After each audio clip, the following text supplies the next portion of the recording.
కర్మ శాస్త్రీయమైనటువంటి కర్మ కావాలి. శాస్త్రీయమైన కర్మ అంటే భక్తితో కూడినటువంటి కర్మ కావాలి. ఇప్పుడు మీరు నన్ను ఒక ప్రశ్న వేస్తారు, నాకు తెలుసు. ఏమండి, మేము ఉదయం పూజా మందిరంలో కూర్చున్నాం అనుకోండి, మీరేదో భక్తితో పూజ చేయమని చెప్పారు, బాగుంది, చేస్తాం. ఈశ్వరుడు ఉన్నాడు, మా శక్తి కొలది ఓ తులసి దళం పట్టుకొస్తాం. ఏకేర తులసి మాత్రదళేనా పినరోత్తమ పూజయేద్భక్తి భావేన తంరక్షామి ఇతి మత్పణః అంటాడు వెంకటేశ్వరుడు. ఒక్క తులసి దళం నా పాదాల మీద వేస్తే చాలరా, నిన్ను అనుగ్రహిస్తానంటాడు. భక్తితో పూజ చేస్తాం, బాగుంది. మరి బయటికి వచ్చాక ఇక్కడ మీరు ఒక విషయాన్ని బాగా జ్ఞాపకం పెట్టుకుంటే, పూజ కొనసాగింపునకు ప్రారంభమే కానీ పూజకు అంతము లేదు. ఇది మీరు బాగా గుర్తుపెట్టుకోవాలి.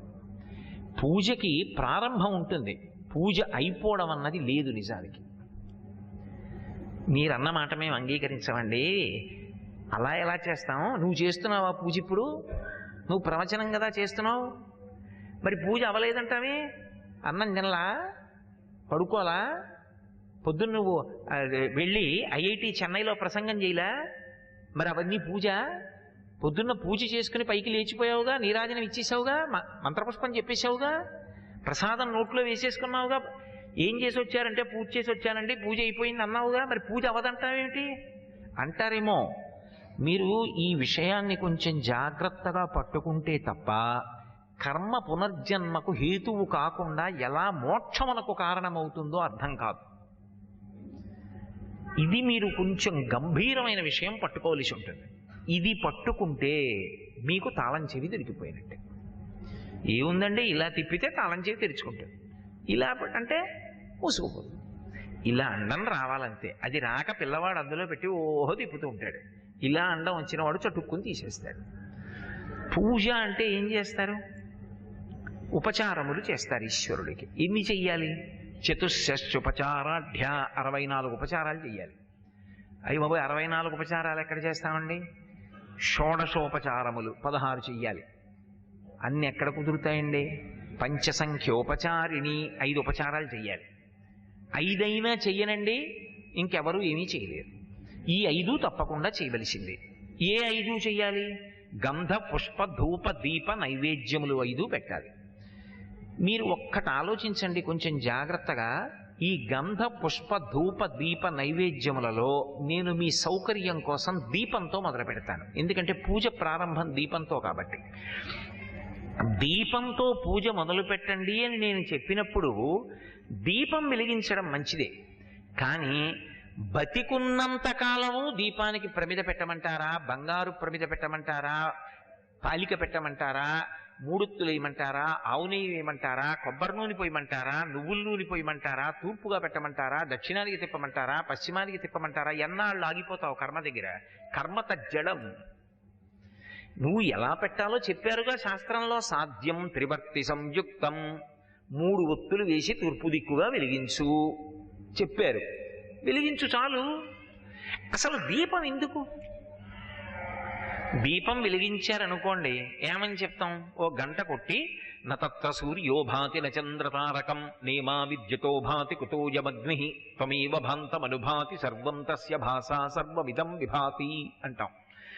సూర్యచంద్రులిద్దరూ కూడా వెలగడం మానేసిన తరువాత కూడా తనంత తాను తన యొక్క కాంతి చేత కోటి సూర్యుల పగిది వెలిగిపోయేటటువంటి లక్షణము కలిగినటువంటి పరబ్రహ్మమునకు ప్రాతినిధ్యం వహిస్తోంది ఈ దీపం అంటాం. అటువంటి దీపం ఈశ్వరుడితో సమానం. అది కాంతి పుంజం. అందుకే లోకంబులు లోకేశులు లోకస్తులు తెగిన తుది అలోకంబకు పింజీకటి కావల ఎవ్వండే కకృతి వెలుగు అతని నేసేవింతున్నంటారు పోతన గారు. ఈ లోకాల్లో ఉండేవాళ్ళు, లోకాల్ని పరిపాలించేవాళ్ళు అందరూ పడిపోయిన తరువాత, సూర్యచంద్రుల యొక్క గమనము ఆగిపోయిన తరువాత కటిక చీకట్లో ఇక ఎవ్వరి యొక్క కాంతి అవసరం లేకుండా తనకు తానుగా కోటి సూర్యుల పగిది వెలిగిపోయేటటువంటి స్వరూపమే పరమాత్మ. అంత కాంతిపుంజం ఆయనైతే నువ్వు దీపం ఎందుకు పెట్టడం? అసలు మధ్యాహ్నం వ్రతం చేస్తున్నావా, ఏదో దీపం పెట్టావా? ఎందుకు దీపం? ఇప్పుడు ఇక్కడ ఏ వెలుతురు తక్కువైందని ఆ దీపం వెలిగించారు? ఇప్పుడు ఆ దీపం వెలగలేదు అనుకోండి, ఆ దీపం వెలిగించలేదు అనుకోండి, మీకెవ్వరికి నేను కనపడనా? మీరు నాకు కనపడరా? ఒకవేళ మీరు నాకు కనపడకపోయినా నేను మీకు కనపడకపోయినా మన ఇద్దరి మధ్య ప్రమాణం శబ్దం. నా మాట మీకు వినపడితే చాలు. మీరు నాకు నేను మీకు కనపడకపోయినా అవసరం లేదు కదా. అసలు ఈ దీపం ఎందుకు అక్కడ దేవుడి దగ్గర? మనం ఎందుకు వెలిగించాలి దీపం అంటే అది కృతజ్ఞతకు సూచన. ఈశ్వరుడికి కృతజ్ఞతతో మొదలు పెడతాం రోజు. ఏమని మొదలు పెడతాం? ఈశ్వరా, నువ్వు ఇచ్చినటువంటి సుఖములలో 60% సుఖాలు దేనితో అనుభవిస్తానంటే కంటితో అనుభవిస్తాను. నేను ఈ మాట చెప్పే ముందు మీకు ఒక్క మాట చెప్తాను, మీరు ఇప్పుడు ఆలోచించకండి. మీరు ప్రశాంతంగా ఉన్నప్పుడు ఒక్కసారి ఎప్పుడైనా ఆలోచించి చూడండి. పరమేశ్వరుడు కళ్ళిచ్చి చూసే శక్తిని ఉపసంహారం చేసేసాడు. అందరికీ కళ్ళుంటాయి అలాగే, కానీ కనపడవు. చెవులుంటాయి, వినపడవు. నాలుక ఉంటుంది, రుచి చెప్పదు. చర్మం ఉంటుంది, స్పర్శ చెప్పదు. ముక్కు ఉంటుంది, వాసన చెప్పదు. సుఖము దుఃఖము ఈ రెండు ఉన్నాయా? ఇంకా ఉండవు. ఎందుకో తెలుసా? కళ్ళు లేవు.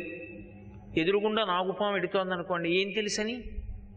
మీదెక్కిందనుకోండి, ఏం తెలుసని? స్పర్శ లేదుగా. కంటి ముందు పరమేశ్వరుడే వచ్చి నిలబడ్డాడు, కనపడడు. కళ్ళు లేవుగా. నాలుక మీదకి తెచ్చి వెంకటేశ్వర ప్రసాదం పెట్టారు, తెలియదుగా. నిప్పు కణిక పెట్టారు, దుఃఖం లేదుగా. ముక్కుకి కుక్క కళేబరం నుంచి వాసన వచ్చినా తెలియదు, దుఃఖం లేదు. మల్లెపూల చెండు వేశారు, వాసన తెలియదు, సుఖం లేదు, దుఃఖం లేదు. అలాగే చెవి దగ్గరికి తీసుకొచ్చి వీణానాదం చేశారు, తెలియదు. చెవి దగ్గర పిడుగు పడింది, తెలియదు. సుఖము లేదు, దుఃఖము లేదు. 5 ఇంద్రియములలో శక్తులను ఈశ్వరుడు పెట్టి ఉండి ఉండకపోతే నానా ఛిద్రఘటోదర స్థిత మహాదీప ప్రభాభాస్వరం జ్ఞానం యస్యతు చక్షురాదికరణ ద్వారా బహిస్పందతే జానామీతి తమేవ భాంతమనుభాత్యేతత్ సమస్తం జగత్ తస్మై శ్రీ గురుమూర్తయే నమగిదం శ్రీదక్షిణామూర్తయే అంటారు శంకర్లు. కుండకి కన్నాలు పెట్టి దీపం పెట్టి కుండని బోరులిస్తే అన్ని కన్నాల్లోంచి కాంతి కొట్టినట్టు ఇక్కడే ఉన్నటువంటి పరమేశ్వరుని యొక్క కాంతి ఇంద్రియముల మీద పడితే ఇంద్రియములు పనిచేస్తున్నాయి. పనిచేస్తుంటే సుఖము దుఃఖము ఉంది. కన్ను ఒక్కటి లేదనుకోండి, మిగిలిన 4 ఇంద్రియములు ఉన్నప్పటికీ కూడా సుఖములలో 80% సుఖాలు పోతాయి. సరికదా భయం. కళ్ళు లేవు, ఎలా నడుస్తాడు, ఎలా కూర్చుంటాడు? మేము వీధిలో తలుపేసి పెడుతున్నాం, లోపల కూర్చో అన్నారు. కానీ ఎవడు లోపలికి వచ్చేసాడో ఏం తెలుసు? ఎవడు ఏం చేస్తున్నాడో ఏం తెలుసు? ఎవరు ఉన్నారో ఏం తెలుసు? ఏమీ తెలియదు. కన్నులొక్కటి లేకపోతే అసలు సుఖములనేటటువంటివి 80% పోతాయి, అథవా 60 అనుకోండి పోని. కానీ ఈశ్వరుడు నిర్హేతుకంగా కన్నులిచ్చి కన్నులకు చూసే శక్తినిచ్చాడు. ఒక కన్నిస్తే పాడు చేసుకుంటాడని 2 కళ్ళు ఇచ్చాడు. వీటికి బడలికి ఉంటుంది, ఎందుకంటే అత్యంత సున్నితమైనటువంటి నిర్మాణం. ఇవి పగటిపూట మనం చూసి చూసి చూసి అన్నిటినీ చూస్తే డస్సిపోతాయి. నిద్రపోయేటప్పుడు రెప్ప మూసి దానికి ఇబ్బంది కలగకుండా దానికి కలిగినటువంటి అలసటనంతటినీ పోగొట్టి తెల్లవారేటప్పటికీ మళ్ళీ ఉపయోగించుకోరా అని అనుగ్రహించాడు. ఈశ్వర, మీరు నాకు ఈ కంటికి ఈ శక్తిని ఇచ్చి ఉండి ఉండకపోతే నాకు సుఖమన్న మాటే లేదు. జీవితంలో చాలా సుఖాలు లేవు. నా భార్య ఎలా ఉంటుందో నాకు తెలియదు, నా బిడ్డలు ఎలా ఉంటారో నాకు తెలియదు, ఎవరు ఎలా ఉంటారో నాకు తెలియదు.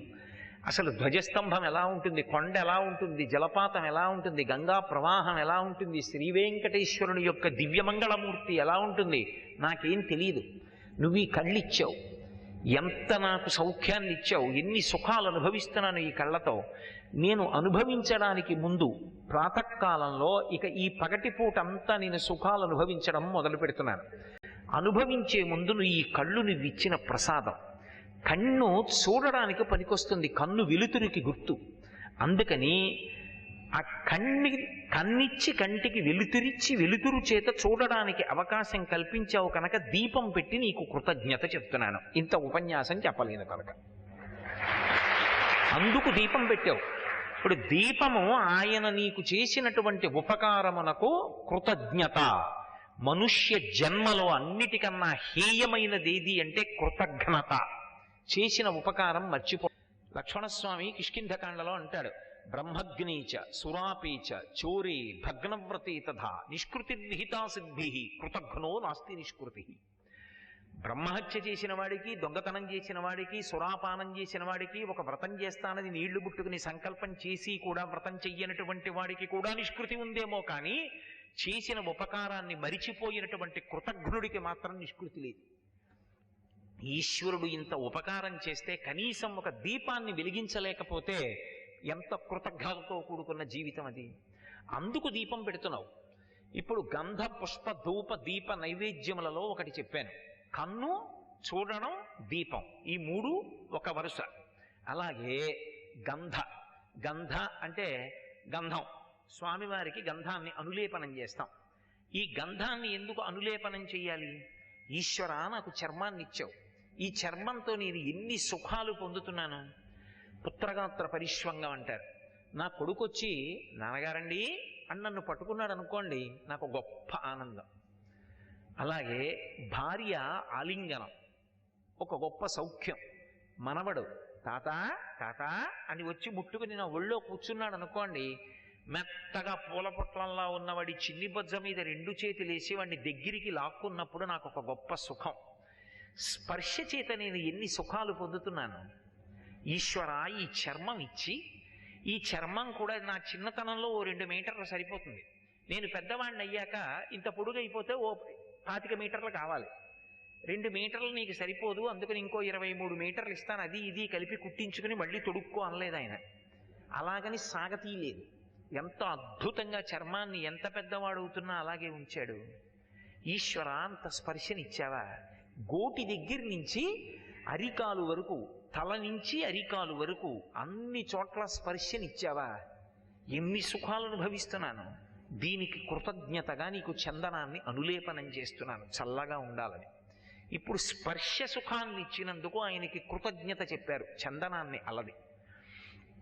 అలాగే ధూపం, ఆయనకి ధూపాన్ని చూపిస్తాం. ధూపాన్ని చూపించమంటే ఇలా తిప్పమని కాదు దాని అర్థం. ధూపం దేని చేత ఆఘ్రాణిస్తారు? అది సుగంధభరితమైనటువంటి పొగ, అది ముక్కు చేత పీల్చమని. ముక్కు చేత పీల్చమంటే ఎక్కడ పెట్టాలి దాన్ని? ముక్కుతో పీల్చడానికి వీలుగా పొగ వెళ్ళేటట్టుగా పెట్టాలి. అలా అని ముక్కు దగ్గరికి పెట్టారనుకోండి, అది ఉపచారమా అపచారమా? నెరుసుల మీద పడతాయా పడవా? ఏమిటి వీడు ఇలా తెస్తున్నాడని ఇలా అనాలా వద్దా? పైగా అంత పొగ ఒక్కసారి వస్తే దగ్గు వస్తుందా రాదా? అలాగని మీరు పీల్చండి ఇలా తిప్పారనుకోండి, నాకేమనిపిస్తుంది, పొగ పీల్చమని కాళ్ళ నుంచి తిప్పుతాడు ఎందుకు అనిపిస్తుందా రాదా? అసలు భక్తి ఉన్నదా లేదా అన్నది అక్కడ అర్థమైపోతుంది. నిజంగా పీల్చమని ఇస్తే ఏమని చేయాలి? ముక్కుకి కొంచెం దూరంలో ఒకసారి ఇలా చూపించి ఇలా తీసేస్తే చాలు, పొగ అదే వెడుతుంది. వెడితే ఆయన చక్కగా మెల్లగా వస్తున్నటువంటి ఆగరత్తుల పొగ పీలుస్తాడు. ఆయన పీల్చాలని మీరు కోరుకుంటున్నారన్న విషయం మీరు చేసినటువంటి ఉపచారము చేత స్పష్టము కావాలది భక్తి. ఇప్పుడు ఆయన ముక్కుతో పీల్చి సంతోషిస్తాడు. ఎందుకు ఆయనకి ధూపం ఇవ్వాలి అంటే, ఈశ్వర, మీరు నాకు ముక్కు ఇచ్చారు, ఈ ముక్కుకి 2 రంధ్రములు పెట్టారు, ఈ 2 రంధ్రముల ద్వారా నేను ఊపిరి తీసుకుంటున్నాను. అసలు అన్నిటికన్నా సుఖము అన్న మాట, పెద్ద సుఖం ఏమిటో తెలుసా? ఊపిరి అందే వేగంతో అందడమే. అందుకే రామాయణం ఉత్తరకాండలో మాట ఉంది, వాయు ప్రాణ సుఖం వాయు. అసలు సుఖము అంటే వాయువే.